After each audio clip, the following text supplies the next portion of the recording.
The hallway outside Studio One in Burbank hummed like a beehive. A red applause light blinked overhead, and the air smelled faintly of hairspray and nerves. A young comedian named Jerry Seinfeld stood behind the curtain, running a single joke over and over in his head. It was May 6, 1981, and he was about to face the most powerful man in American comedy, Johnny Carson. Right now, he's a very funny young man. He's off to a very good start as a stand-up comedian, and he'll be opening for Andy Williams December 8th to the 13th at the Carlton in Bloomington, Minnesota. Would you welcome Jerry Seinfeld? All Jerry. right.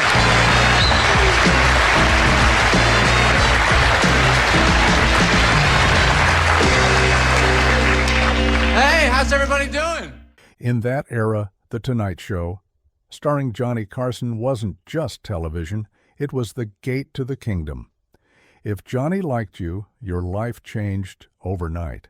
If he didn't, you went back to smoky comedy clubs hoping no one noticed the silence.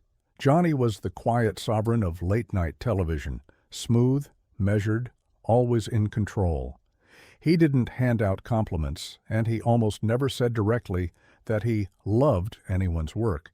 Instead, he spoke through gestures, a small OK sign after a set, a sparkle in his eye, or the rarest signal of all, the wave to the couch. The wave was everything.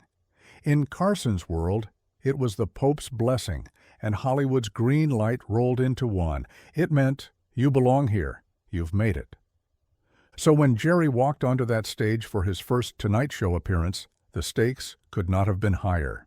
His act was observational, clean, meticulous, built on the frustrations of everyday life. Socks that disappear in the dryer, people who honk the second a light turns green. It was comedy about nothing, long before that phrase became television history. I also bought slippers, which I never had before in my life. I never had them. And I went and I picked them out. There's two kinds you can get. You can get the slide in. These are like emergency slippers. Oh, yeah, you can set these up by the side of the bed in case of a fire. Hey, you pick them right up, you get right out. You save a lot of time. Or you can get the ones with the backs, which are kind of like shoes, which if you have pajamas looks like a suit. This completes the effect. Johnny watched from behind the desk. The audience laughed, not in wild bursts, but in rhythmic waves. Jerry hit his final punchline, the band struck up, and Carson smiled. The debut was a success. But that night, Johnny didn't wave him over. And that was fine, because in Carson's world, the couch wasn't given. It was earned. Over the next few years, Jerry kept returning. Each appearance was sharper, tighter, more deliberate. By 1984, he had perfected his rhythm, the seamless transitions, the soft-spoken confidence. That year, after another flawless set, Carson finally made the move. In that outfit, you want to be in the woods, and you just wait there for the Cub Scout master to come out and go, all right, men, we've been out. We got to be getting back. Thank you.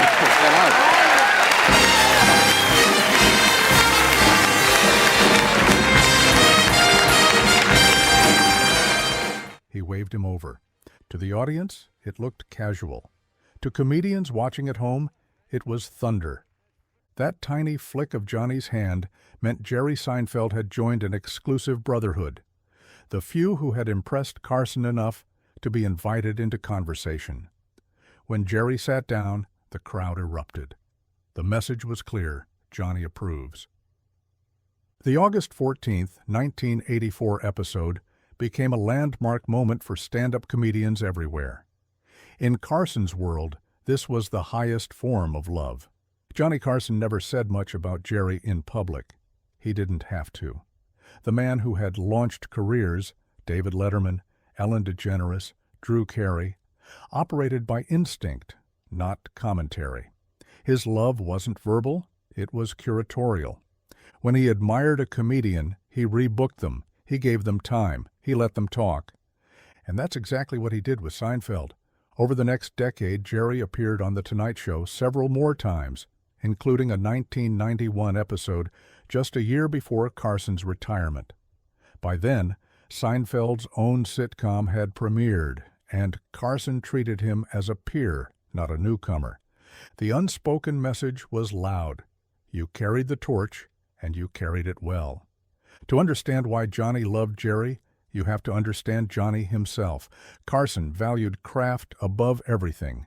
He loved economy, jokes that sounded effortless but were engineered to perfection. He appreciated restraint, setups that never rambled, punchlines that landed like whispers. That's why Jerry resonated with him so deeply. Both men believed comedy was music. Every syllable, every pause, every breath mattered. Johnny's generation grew up on vaudeville. Jerry's came from the clubs. But the rhythm was the same. No anger, no politics. Just clarity. Observation turned into art. Carson once said, in passing, "The greatest comics are craftsmen." And that's what Seinfeld was, a craftsman who could make you laugh at a sock, a button, a taxi ride, and never once make you feel small for doing so. In a way, Carson saw in Seinfeld a reflection of himself, the perfectionist who made the impossible look easy. Carson was famously private. Even after retirement, he avoided interviews and rarely appeared in public.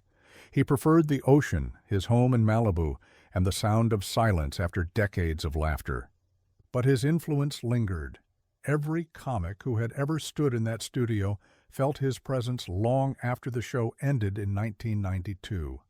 And when Johnny passed away in 2005, those who knew him best said that his admiration for Jerry Seinfeld was among the quiet truths of his later years. It wasn't the kind of love you declare in interviews. It was the kind you show through legacy. Johnny had seen countless comics come and go, loud, shocking, profane, but Jerry reminded him of what he considered pure comedy, clean, precise, and timeless, the kind that would hold up long after the punchlines faded. Let's go back to that stage for a moment. 1984, the blue-gray curtain, the gleam of the desk lamp, the shuffle of cue cards in Ed McMahon's hands. Jerry finishes his set. The audience roars, and Carson, with that knowing glint in his eye, gives the signal.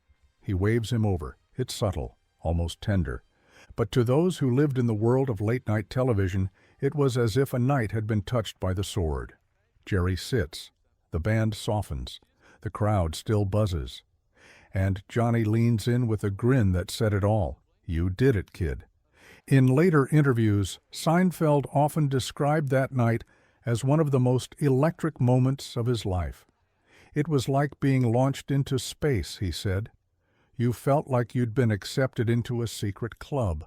The wave, he explained, wasn't about fame. It was about belonging, a signal that you'd been recognized by the ultimate arbiter of comedy. And that was the part of Carson that the public rarely saw.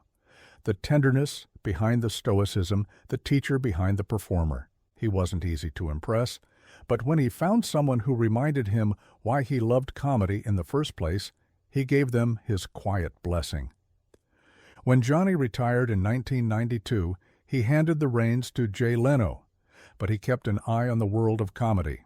Those close to him said he watched Seinfeld regularly, often laughing to himself.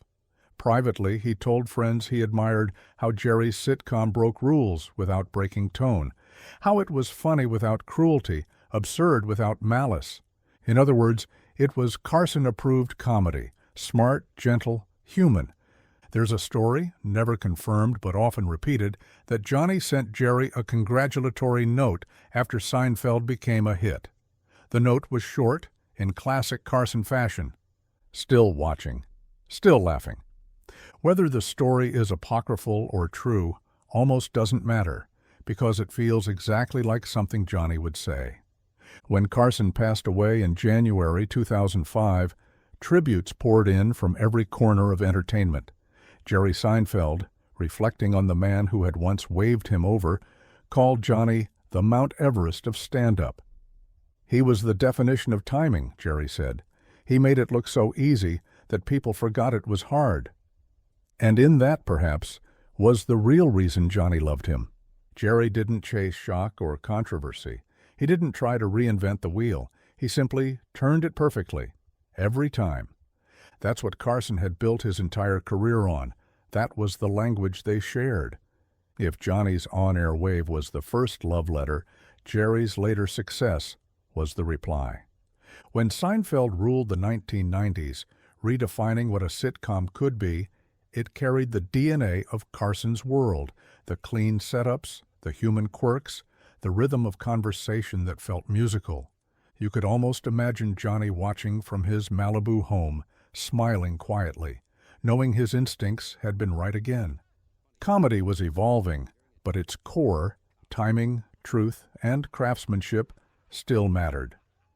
And Jerry Seinfeld had become its guardian. So when people say Johnny Carson loved Jerry Seinfeld, it's not about sentiment, it's about recognition. Carson saw in Jerry what he saw in himself, a performer who respected the art, who knew that the biggest laughs came not from yelling, but from precision, the softest touch on the sharpest edge. Johnny's love was expressed the only way he knew how, through a gesture, through trust, through time. Before his death, he revealed it not in words, but in legacy. By waving a young man over to the couch, by opening a door that never truly closed.